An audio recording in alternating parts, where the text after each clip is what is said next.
राधे राधे, जय श्री कृष्ण। आज की वीडियो में हम सुनेंगे शनिवार व्रत कथा, जिसके सुनने मात्र से जीवन के सभी कष्ट मिट जाते हैं। आइए सुनते हैं शनिवार व्रत कथा।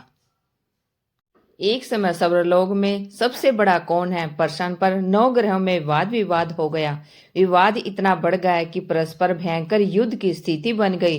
निर्णय के लिए सभी देवता देवराज इंद्र के पास पहुंचे और बोले, हे देवराज, आपको निर्णय करना होगा कि हमसे सबसे बड़ा कौन है। देवताओं का प्रश्न सुनकर देवराज इंद्र उलझन में पड़ गए। इंद्र बोले, मैं इस प्रश्न का उत्तर देने में असमर्थ हूँ।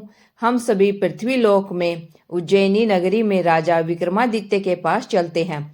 देवराज इंद्र सहित सभी ग्रह देवता उज्जैनी नगरी पहुंचे। महल में पहुंचकर जब देवताओं ने अपने अपने प्रश्न पूछे तो राजा विक्रमादित्य भी कुछ देर के लिए परेशान हो उठे, क्योंकि सभी देवता अपने अपनी शक्तियों के कारण महान थे। किसी को भी छोटा या बड़ा कह देने से उनके क्रोध के प्रकोप से भयंकर हानि पहुंचा सकती थी।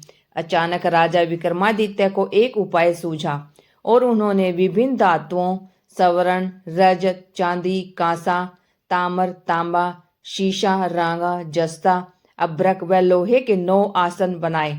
धातुओं के गुणों के अनुसार सभी आसनों को एक दूसरे के पीछे रखवा कर उन्होंने देवताओं को अपने अपने सिंहासन पर बैठने को कहा। देवताओं के बैठने के बाद राजा विक्रमादित्य ने कहा, आपका निर्णय तो समय हो गया। जो सबसे पहले सिंहासन पर विराजमान है वही सबसे बड़ा है।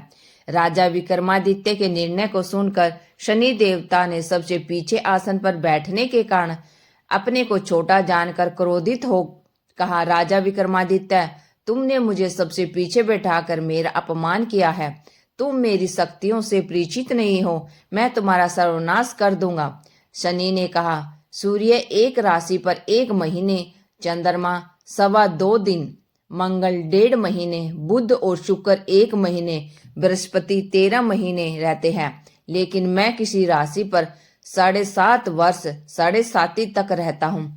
बड़े बड़े देवताओं को मैंने अपने प्रकोप से पीड़ित किया है। राम जी को 7.5 के कारण ही वन में जाकर रहना पड़ा और रावण को 7.5 के कारण ही युद्ध में मृत्यु का शिकार बनना पड़ा। राजा, अब तू भी मेरे प्रकोप से नहीं बच सकता। इसके बाद अन्य ग्रहों के देवता तो प्रसन्नता के साथ चले गए, परंतु शनि देव बड़े क्रोध के साथ वहां से विदा हुए। राजा विक्रमादित्य पहले की तरह ही न्याय करते रहे। उनके राज्य में सभी स्त्री पुरुष बहुत आनंद से जीवन यापन कर रहे थे। कुछ दिन ऐसे ही